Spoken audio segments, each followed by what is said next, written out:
The photograph appeared on Jin Wook's phone at 2:47 a.m. Zara leaving her kindergarten, hand in hand with Amara, while a man with a professional camera crouched behind a parked car, capturing every angle. Jin Wook's hands trembled as he zoomed in on the image his building security guard had just sent him. The man's face was partially hidden, but his equipment was expensive, military-grade telephoto lens. This wasn't some random parent taking school photos. This was surveillance. Jin Wuk sat up in his small studio apartment in Hongdae, the mattress on the floor creaking under his weight. 18 months had passed since he'd walked away from everything. His CEO position, his mother's empire, the penthouse life he'd known for 38 years. 18 months of proving himself as Zara's father. 18 months of 3 p.m. bookstore visits and weekend park trips, and slowly, carefully rebuilding trust with Amara. 18 months of peace that was apparently ending right now. His phone buzzed again. Amara's name flashed across the screen, and a voice came through panicked and breathless. "Jin Wuk, someone was taking pictures at Zara's school today. A man with a camera. When I confronted him, he ran. He got into a black sedan with tinted windows. Government plates. I got the principal to check security footage, but the angle was wrong. We couldn't see his face clearly." "I know. My security contact just sent me photos. Professional equipment. This wasn't accidental, Amara." "Who would—" She stopped mid-sentence. They both knew who. There was only one person with the resources, the motivation, and the patience to wait 18 months before striking. "Your mother." "I don't know for certain, but—" "Jin Wuk, Zara asked me why the man was taking pictures. She asked me if we did something wrong. She's 5 years old, and she's scared." Amara's voice cracked. "I thought we were past this. I thought we were safe." If you think the last 18 months were their happy ending, you don't know Korean family drama. And if you're already hooked on this story, hit that subscribe button right now, because Part 3 is going to destroy you in ways you can't imagine. Trust me, you'll want notifications turned on for what's coming. The real war was just beginning, and this time the enemy knew exactly where to strike. But wait, before we continue, can I ask you a question? Where in the world are you watching from? It's so amazing seeing how these stories connect us all. Now, let's continue. Afro tales. The weak will become strong one day. "I'm coming to the bookstore," Ji-wook said, already pulling on clothes. "Don't open the store today. Keep Zara inside. I need to figure out what's happening." "It's 4 a.m., Ji-wook. You don't need to. Someone is watching our daughter. Yes, I need to come. Now." He arrived at the bookstore 47 minutes later, still dark outside, the streets of Itaewon nearly empty, except for the last drunk stragglers stumbling home. The bookstore's security light illuminated the small apartment window above where he could see Amara pacing, phone pressed to her ear. She buzzed him in immediately. Upstairs, Zara was asleep on the couch, her stuffed rabbit clutched to her chest, completely unaware that her entire world was about to shift again. Amara had dark circles under her eyes. She hadn't slept. "I called the school," she whispered, gesturing for Ji-wook to follow her into the tiny kitchen so they wouldn't wake Zara. "The principal said she'll review all security protocols. But Ji-wook, that man knew exactly when school ended. He knew which gate we use. He knew where to position himself for the best angles. This wasn't random." Ji-wook pulled up the photos on his phone, spreading them across the small kitchen table. 6 different images, different angles, professional composition. The man had been following them for a while. This wasn't his first surveillance run. "We need to hire private security, for you and Zara, someone to walk you to and from school, someone at the bookstore during business hours." "With what money?" Amara's laugh was bitter. "Ji-wook, I can barely afford rent. The bookstore makes enough to keep us fed and housed, but private security? That's your old life. That's not our life anymore." "Then I'll get the money." "How? You work at a startup educational technology company, making 1/5 of what you used to make. You live in a studio apartment. You're not—" She stopped herself, but the truth hung between them anyway. "You're not that man anymore. You're not the billionaire who can throw money at problems until they disappear." "I'll figure it out. Ji-wook said, jaw tight, because I'm not letting someone threaten my daughter. I lost 4 years of her life because I was too weak to stand up to my mother. I'm not losing more. The words settled between them like stones. Amara studied his face, the exhaustion, the determination, the quiet fury of a father who'd already sacrificed everything once and was preparing to do it again. "We don't even know for certain it's your mother," Amara said quietly. "It could be. Who else? Who else has the resources to hire professional surveillance? Who else has a reason to destroy us now after we've built something stable?" Ji-wook's voice rose slightly, and they both glanced toward the couch where Zara stirred but didn't wake. He lowered his voice again. "She's been silent for 18 months. Not a single phone call, not a single message. I actually started to believe she'd moved on. But silence isn't acceptance. It's strategy." Amara wrapped her arms around herself, suddenly looking smaller than Ji-wook had ever seen her. "So what do? We document everything. Every strange encounter, every odd phone call, every person who seems too interested in Zara. We build a case so that if this escalates, we have evidence." "And then what?" "Ji-wook, your mother controls half of Seoul's legal establishment. She has politicians in her pocket. She made you disappear from your own company in 72 hours. What makes you think we can fight her?" "Because this time, I know what matters," Ji-wook said, reaching across the table to take Amara's hand. She didn't pull away. "Last time, I chose wrong. I chose my mother's approval over you, over our marriage, over the truth. I lost 5 years because I was a coward. I'm not making that mistake again." The words hung in the small kitchen, illuminated only by the dim overhead light. Through the window, Seoul was beginning to wake, delivery trucks rumbling past, early morning joggers, the city that never fully slept, preparing for another day. "I'm scared," Amara whispered. "I built this life from nothing. The bookstore, raising Zara alone, learning to trust you again. And now someone's taking pictures of my daughter like she's some kind of target, like we're interesting because we exist. I hate this, Ji-wook. I hate feeling watched." "I know. I'm scared too." It was the first time Ji-wook had admitted that out loud. For 18 months, he'd been the steady one, the one who showed up at 3 p.m. every day without fail. The one who made terrible pancakes on Sunday mornings and read bedtime stories with all the character voices. The one who'd rebuilt his entire life around being present. But now, staring at surveillance photos of his daughter, he was terrified. "Dad?" A small voice from the living room. Both adults froze. Zara stood in the doorway, rubbing her eyes, her hair a mess of curls that hadn't been combed before bed. "Why are you here so early? It's still dark outside." Ji-wook forced a smile, pushing the photos face down on the table before Zara could see them. "I missed you, sweetheart. Couldn't sleep. Thought maybe we could make breakfast together before school." "Really?" Zara's face lit up despite the early hour. "Can we make the dinosaur pancakes?" "We can make whatever you want." Zara ran over and climbed into Ji-wook's lap with the easy affection of a child who'd never known him as anything other than dad. She smelled like children's shampoo and the lavender laundry soap Amara used. She was warm and solid and real, and Ji-wook held her tighter than usual.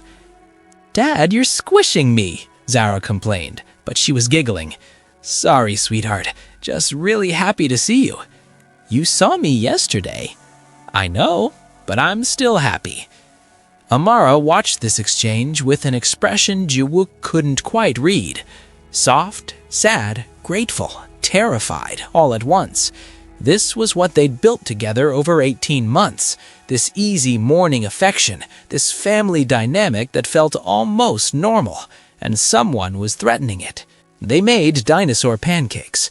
Ji-wook had gotten better at cooking over the past year and a half, necessity when you're trying to prove you're a competent parent.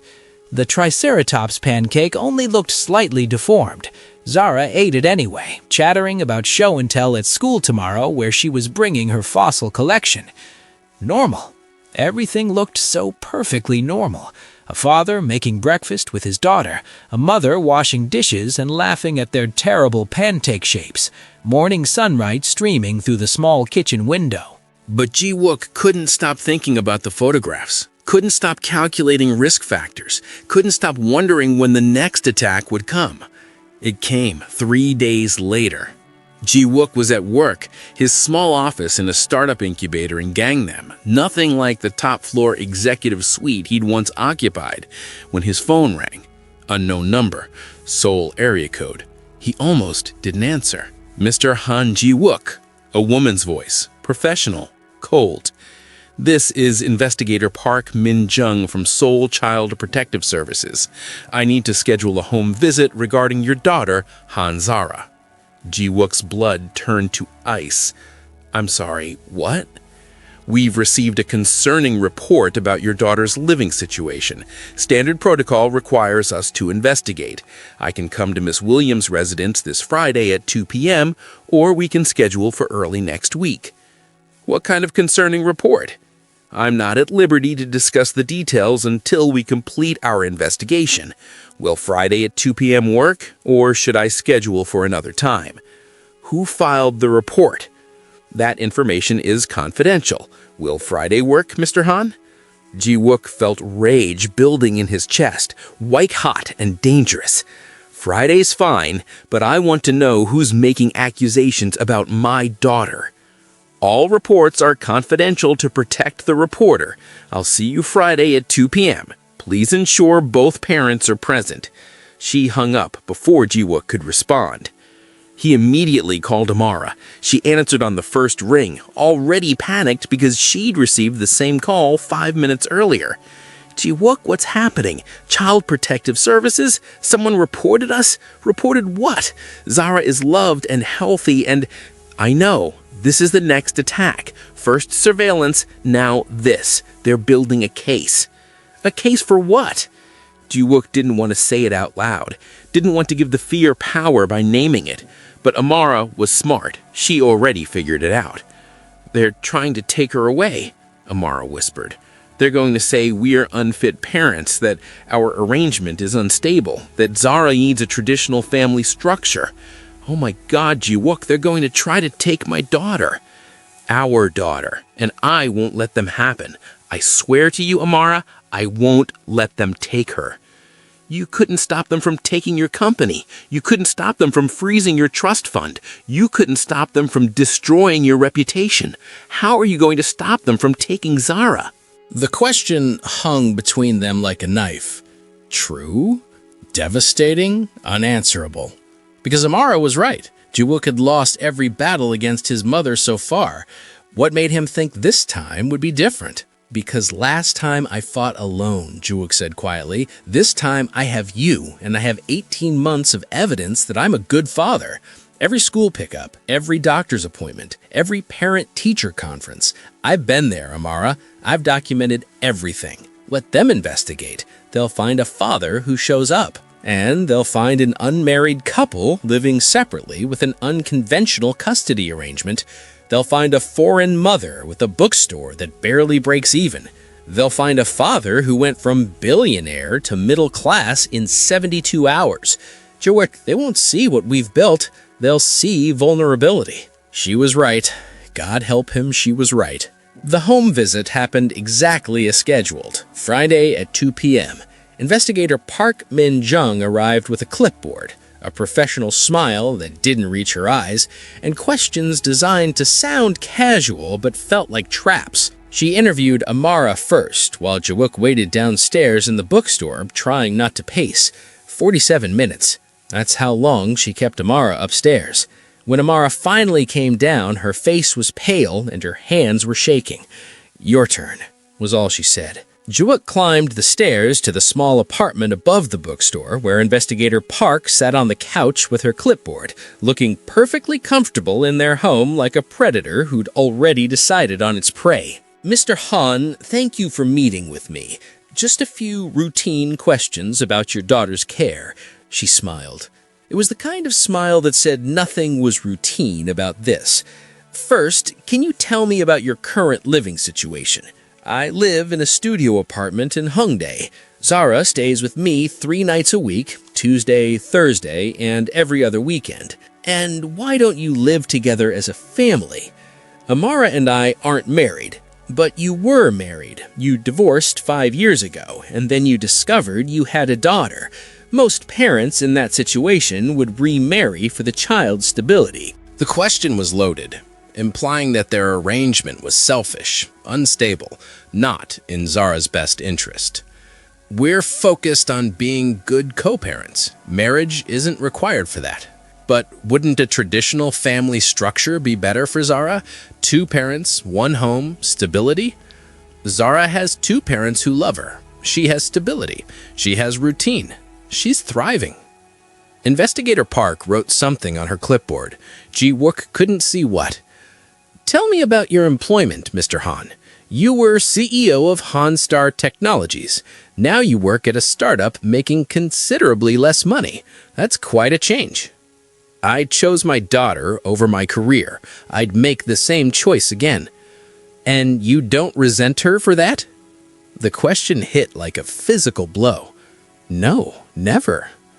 Children are perceptive, Mr. Han. They sense when parents are unhappy, when parents have given up dreams because of them. I didn't give up anything that mattered. I gained everything that matters. More notes on the clipboard. Ji-wook wanted to grab it and read exactly what she was writing, what accusations she was making, what case she was building. Tell me about Miss Williams, Investigator Park said, switching topics so quickly Ji-wook almost missed the transition. She's not Korean. Does that create cultural challenges for Zara? Zara is learning about both her heritages. She's bilingual. She understands both cultures. This is a strength, not a weakness.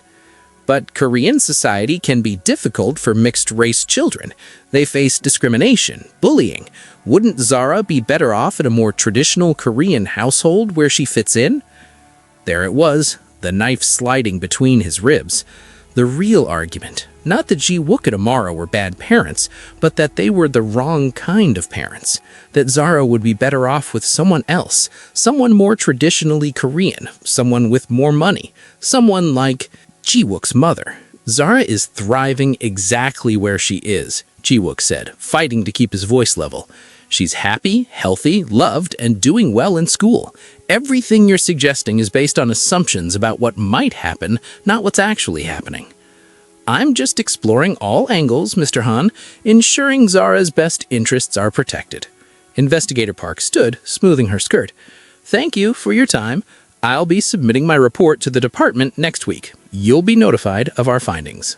She left. Ji-wook stood in the middle of the small living room, hands clenched into fists, breathing hard. Downstairs, he could hear her professional goodbyes to Amara, the door chiming as she left. Then silence. Amara appeared in the doorway. That was bad, wasn't it? Yes, she's going to recommend removal. I don't know. Ji-wook, I've been through interrogations before. 5 years ago, your mother's lawyers questioned me for 6 hours about corporate espionage I didn't commit. This was worse. Every question was designed to make me look unstable, wrong, insufficient. She asked about my visa status, about my income, about why I'm not married to you, about whether Zara has her own room in both places, about whether you've ever been violent, about whether I leave her alone. She wasn't investigating, she was building a case to remove Zara from my custody. From our custody, Ji-wook corrected, and I won't let that happen. How? How will you stop them? Ji-wook had no answer, because he'd asked himself the same question 20 times in the last hour and come up blank every time. How do you fight a system designed to protect children when that system has been weaponized against you? How do you prove you're a good parent when every answer can be twisted into evidence of inadequacy? We'll figure it out, he said, together. But even as he said it, he wasn't sure he believed it. That night, after Zara was asleep, after Amara had cried herself into exhausted silence, Ji-wook sat alone in the bookstore, surrounded by children's books, and tried to think, tried to find a strategy that would save them, tried to see the path forward that his brilliant Stanford education and business expertise had supposedly prepared him for. His phone buzzed. Text message from an unknown number. Your mother is not behind the CPS investigation. Someone else is. Someone closer than you think. If you want to know who, meet me at Namsan Tower tomorrow at noon. Come alone." Ji-wook stared at the message for a full minute. It was obviously a trap. Obviously. But it was also information he desperately needed. Because if his mother wasn't behind this, then who was? Who else would want to destroy them? He texted back, "Who is this?" No response. Ji-wook looked at the message again, read it 5 times, 6, tried to find the angle, the trap, the manipulation, and realized he had no choice. If there was even a chance of finding out who was really attacking them, he had to take it. He'd go to Namsan Tower tomorrow. He'd walk into whatever trap was waiting, because that's what fathers do. They walk into traps if it means protecting their children, even when they know better, even when they're terrified, even when every instinct says this will end badly. Ji-wook stood, turned off the bookstore lights, and climbed the stairs to where Amara had finally fallen asleep on the couch, still dressed, too exhausted to make it to bed. He covered her with a blanket, checked on Zara sleeping peacefully in her room, and made a decision. Tomorrow at noon, he'd find out who was really trying to destroy his family. And then, God help him, he'd figure out how to fight back. But first, he needed to make it through tonight, through the fear, through the uncertainty, through the terrible knowledge that somewhere out there, someone was building a case to take his daughter away, and he had no idea how to stop them. Ji-wook sat on the floor beside Zara's bed, watching his daughter sleep. She looked so peaceful, so innocent, completely unaware that adults were playing games with her future, completely trusting that her parents would protect her. That trust terrified him more than anything, because what if he couldn't?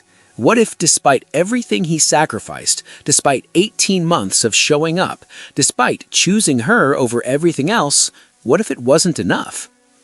"I won't let them take you," he whispered to his sleeping daughter.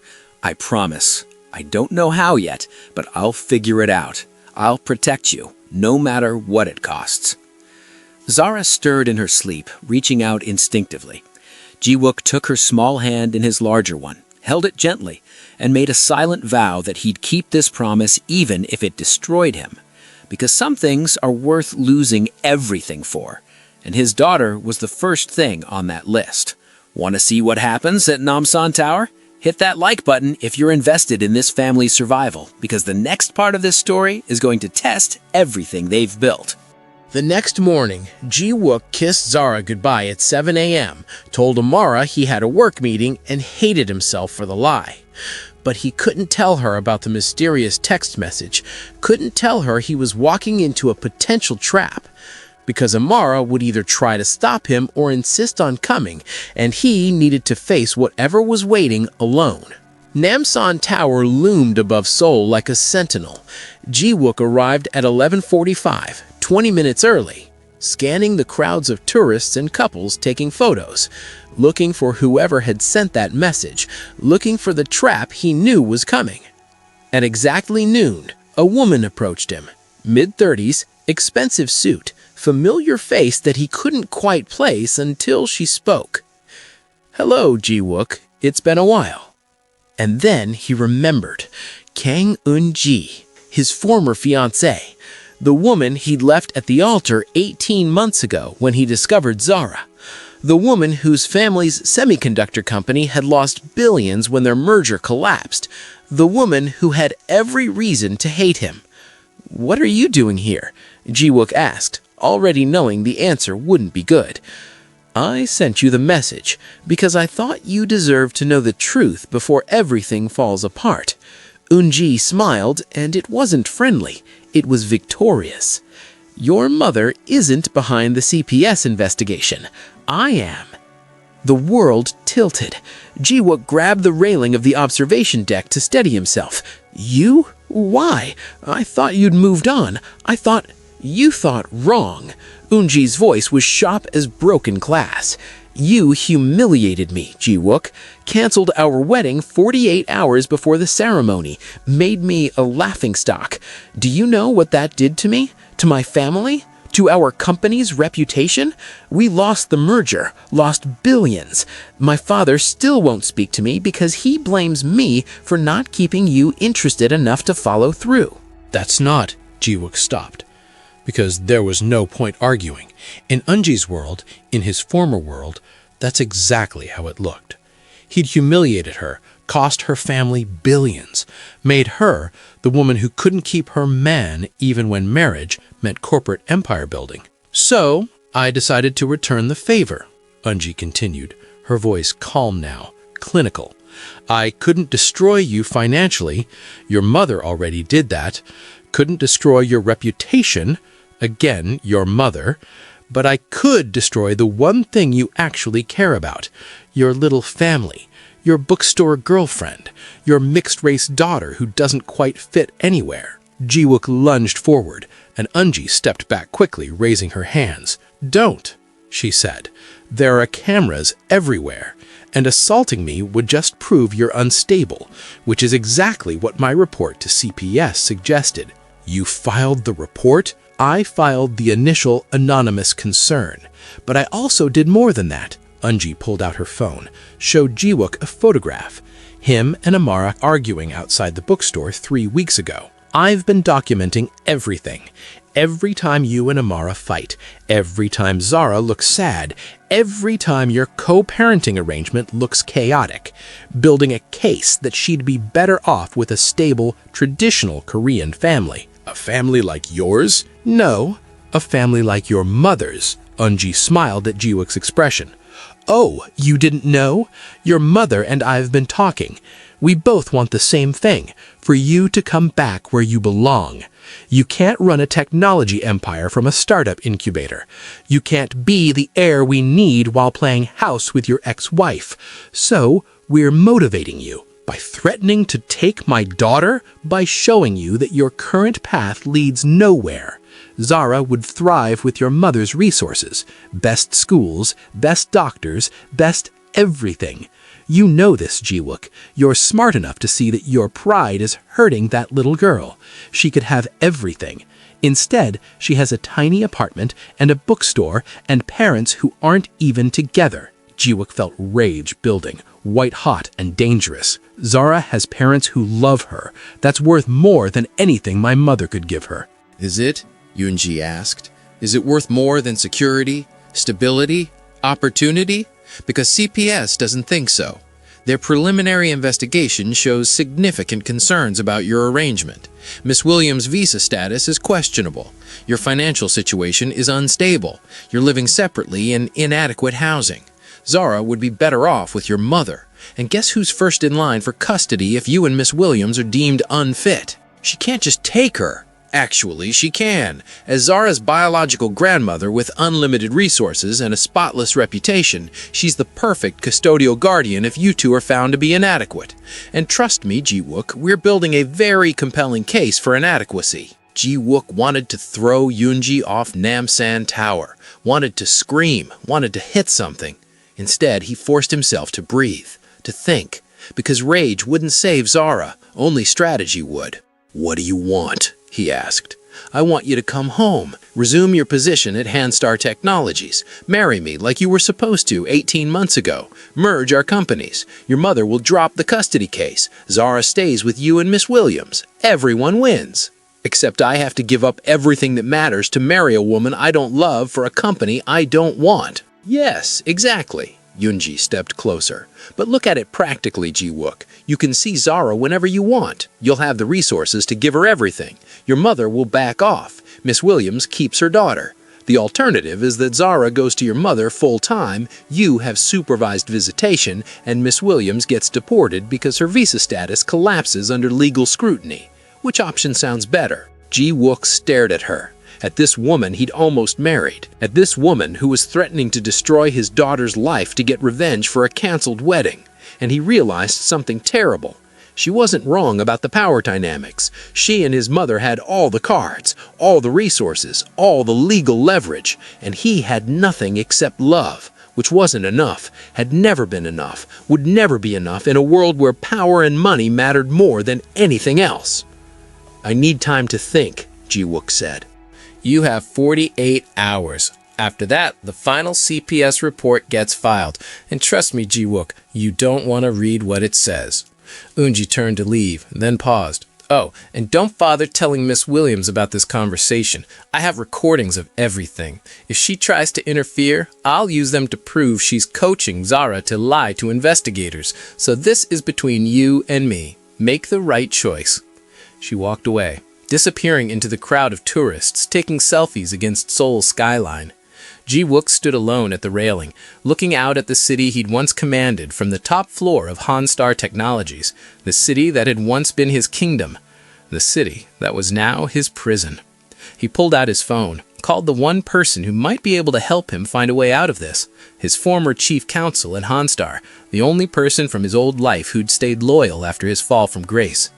Kim Jun-soo, I need a lawyer, the best family law attorney in Seoul. Money is no object. There was a long pause. Ji-wook, how are you going to pay for the best family law attorney in Seoul? You're working at a startup. You have maybe 2 million won saved. I'll figure it out. I need someone who can fight my mother and Kang Industries simultaneously. Someone who can't be bought or intimidated. Does that person exist? Another pause. Longer. Maybe. There's one attorney who's never lost a custody case against the Chables, Lee Sun-hee. She's expensive, brutal, and she hates corporate dynasties. But Ji-wook, her retainer alone is 200 million won. That's money you don't have. 200 million won. Nearly $200,000. For Ji-wook's old life, that was pocket change. For his current life, that was impossible. Utterly impossible. Get me a meeting with her anyway. Today, if possible. I'll figure out the money. He hung up, stared at his phone, started making mental calculations of everything he owned. The studio apartment, rented, not owned. His car, a 10-year-old Hyundai worth maybe 10 million won. His savings, barely 2 million won. His stocks in Hanstar Technologies, technically worth 40 billion won, but voting rights suspended and unsellable without board approval. He had nothing, was worth nothing, could offer nothing. Except one thing. Ji-wook opened his blocked contacts, found his mother's number, stared at it for 97 seconds, then hit dial before he could change his mind. She answered on the third ring. So, you finally come to your senses. I need money. 200 million won. Today.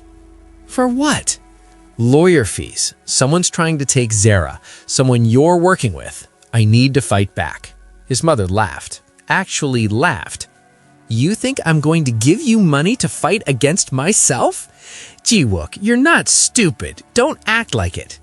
Then what do you want? Tell me what you want and let's negotiate. I want you home. I want you running Hanstar Technologies like you were born to do. I want you married to Eunji. I want that granddaughter of mine raised properly in the Han family, not in some bookstore apartment with a foreign woman who couldn't even keep you 18 months. Amara didn't leave me. I left you. Same result. You're alone, broke, and desperate. Perfect conditions for coming home. So here's my offer. Come back to Hanstar, marry Eunji, bring Zara into the family. Miss Williams can visit whenever she wants. Everyone wins. Except Amara loses her daughter. She keeps her daughter, just not full-time. Shared custody. Very modern, very progressive. She should be grateful I'm offering anything at all. Ji-wook closed his eyes. 48 hours. That's all the time he had to decide between two impossible choices. Surrender everything he'd fought for and become his mother's puppet again, or risk losing Zara completely. I'll think about it, he said. Don't think too long. The clock is ticking.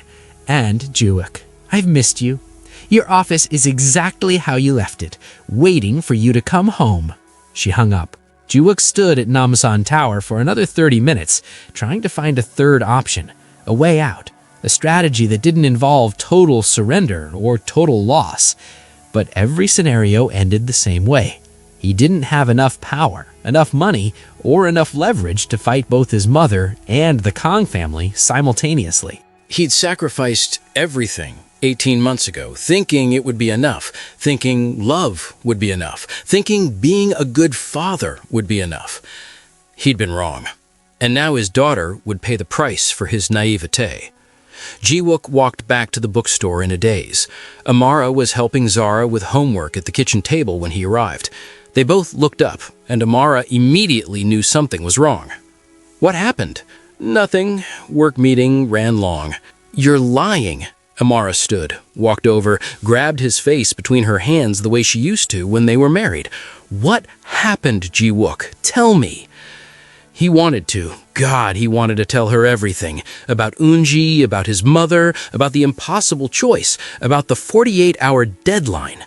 But Eunji's warning echoed in his mind. If Amara interfered, it would be used against her. Against them. I can't, he said. Not yet. Just trust me. Can you do that? Dad, are you sad? Zara's small voice from the kitchen table. You look like Emma always does when she's sad, but pretending not to be. Ji-wook forced a smile. No, sweetheart, just tired. Long day at work. That's what Emma always says too. Out of the mouths of 5-year-olds, wisdom and observation that cut straight through adult lies.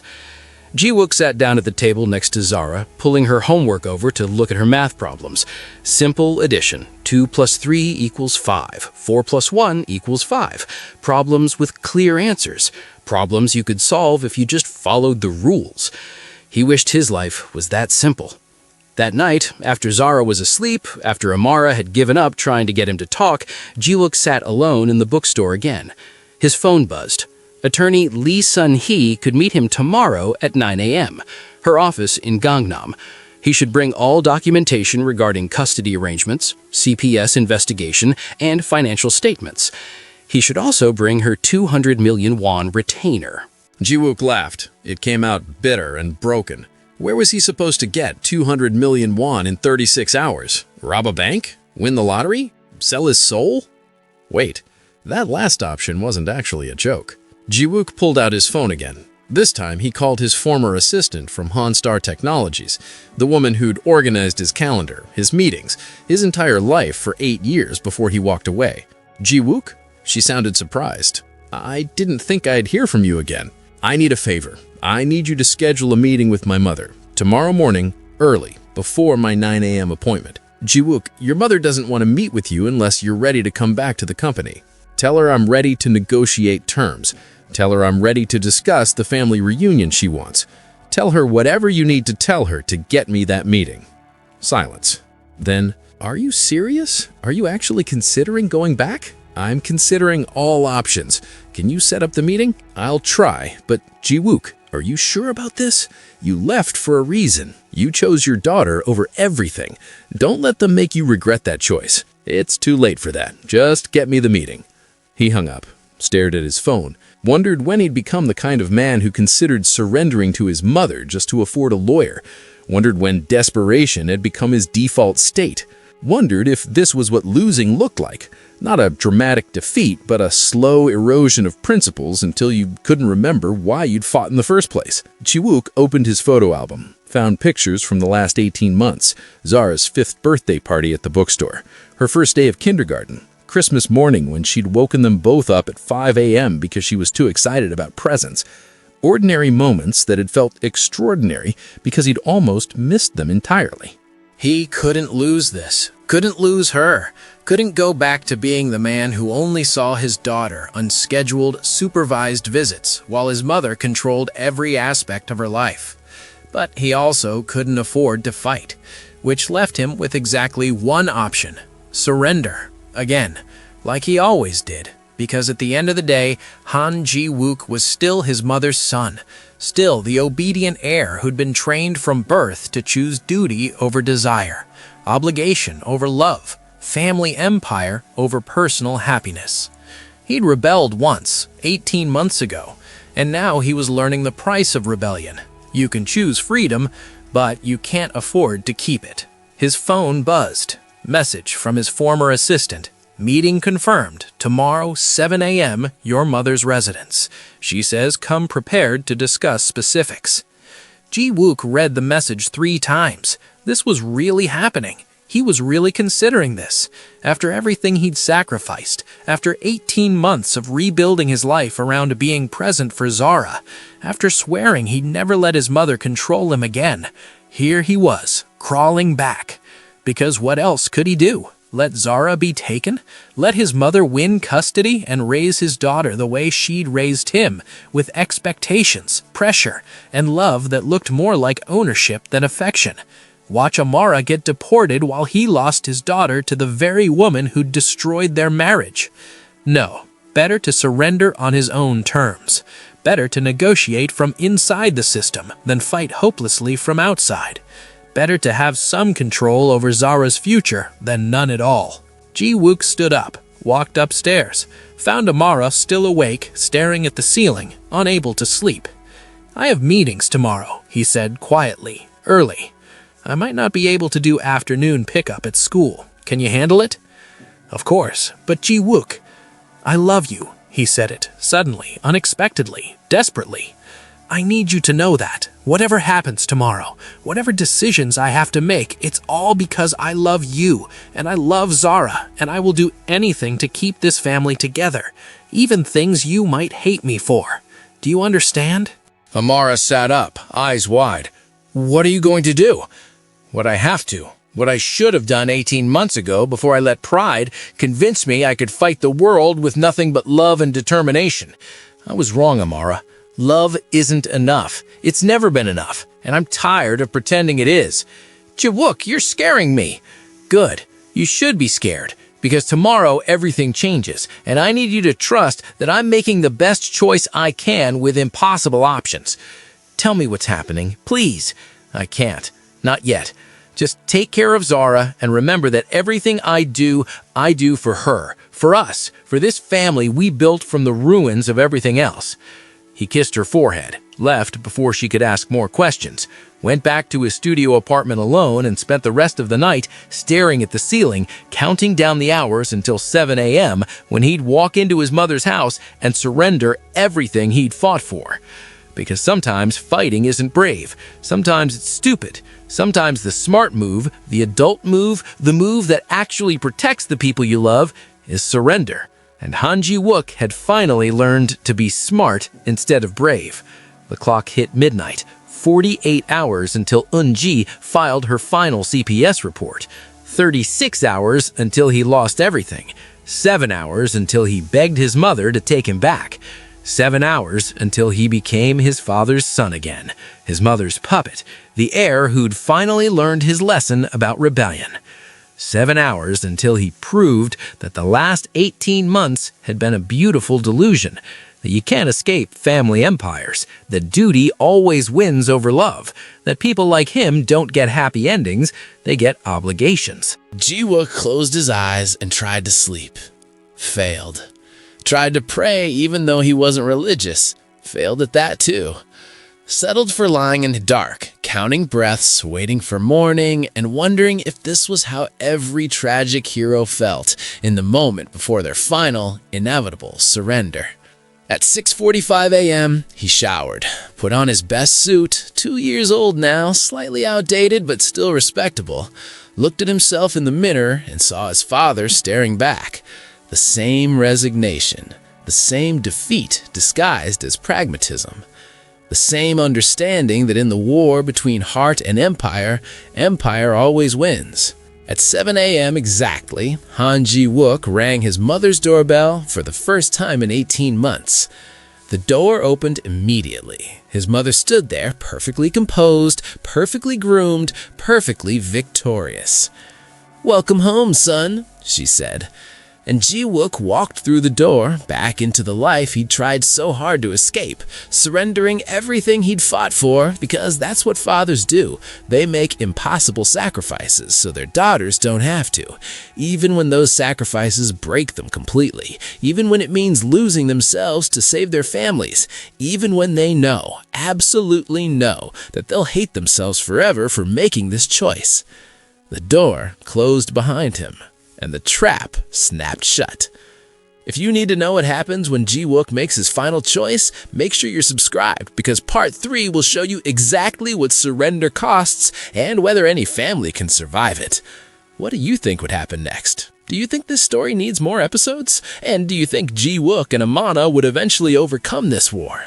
Let me know your thoughts in the comments section. Afro Tales.